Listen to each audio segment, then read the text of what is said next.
So in a moment, we'll have an opportunity to see you work with the client, Melissa. Can you tell me a bit about her and what we can see? Sure. Melissa is a graduate student in a master's program in her 20s.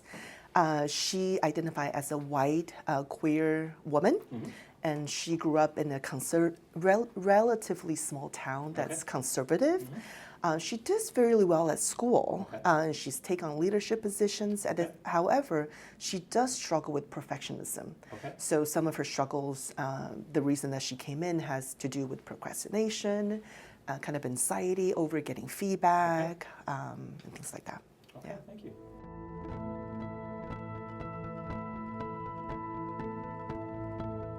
What are automatic thoughts, and why is it important to focus on them? Automatic thoughts are those little statements that pop into our head really quickly when things happen. We're not trying to think about them deliberately. That's why they're automatic, right?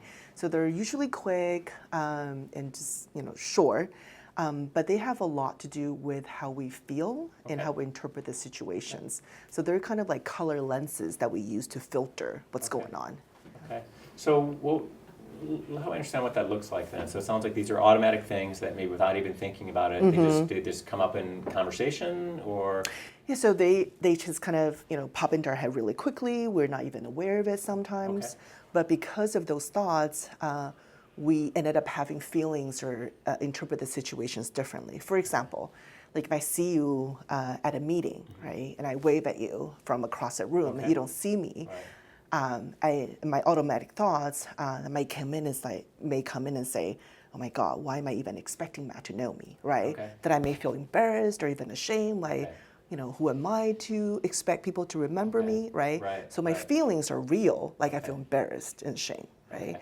But if my automatic thoughts is that, oh, silly Matt, he forgot his glasses, then I wouldn't feel those feelings. So those thoughts really has a lot to do with how we feel and respond, and we may not even aware of them, because I may just automatically see you, wave, then feel embarrassed without realizing and making some assumptions. So these are the kind of things that kind of happen just in the moment. And there might be indicative of maybe some, I don't know if I would say deeper seated, but some deeper kind of feelings that are thoughts we might have about ourselves. Like, I'm not worth being seen, or not worth being paying attention to, and so when what happens, it's like immediately confirms that I'm not good enough or something like that. That's right. Okay. So we're not going to see this in action. What should we be looking for in terms of this interview? So we're looking for when Melissa kind of talked about her struggles, experiences, like what kind of I'll be asking her, what does it mean, or what thoughts come into mind. So we want to look for those statements that she makes.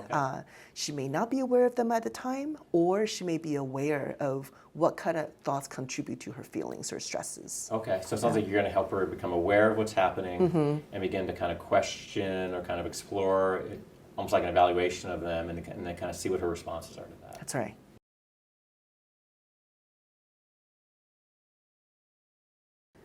Nice to see you again, Melissa. Thanks. How are you doing? Things have been a little stressful this week. Okay. I've been working on my master's thesis. As you know, I have a big draft due later this week, and it's just been causing me a lot of anxiety just to even sit down and work on it. I know that it's coming and that it will be okay, but even just sitting down at my computer to start, I just feel flooded with all of this anxiety in my body. And so it's just been really, really difficult this week in particular, again, because that draft is due. Right.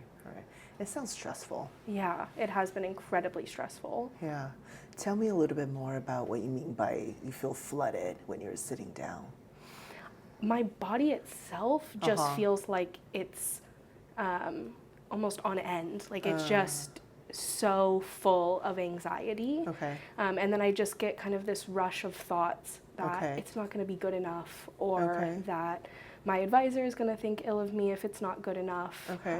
And so that's been a big part of what's been coming up every time I sit at my computer.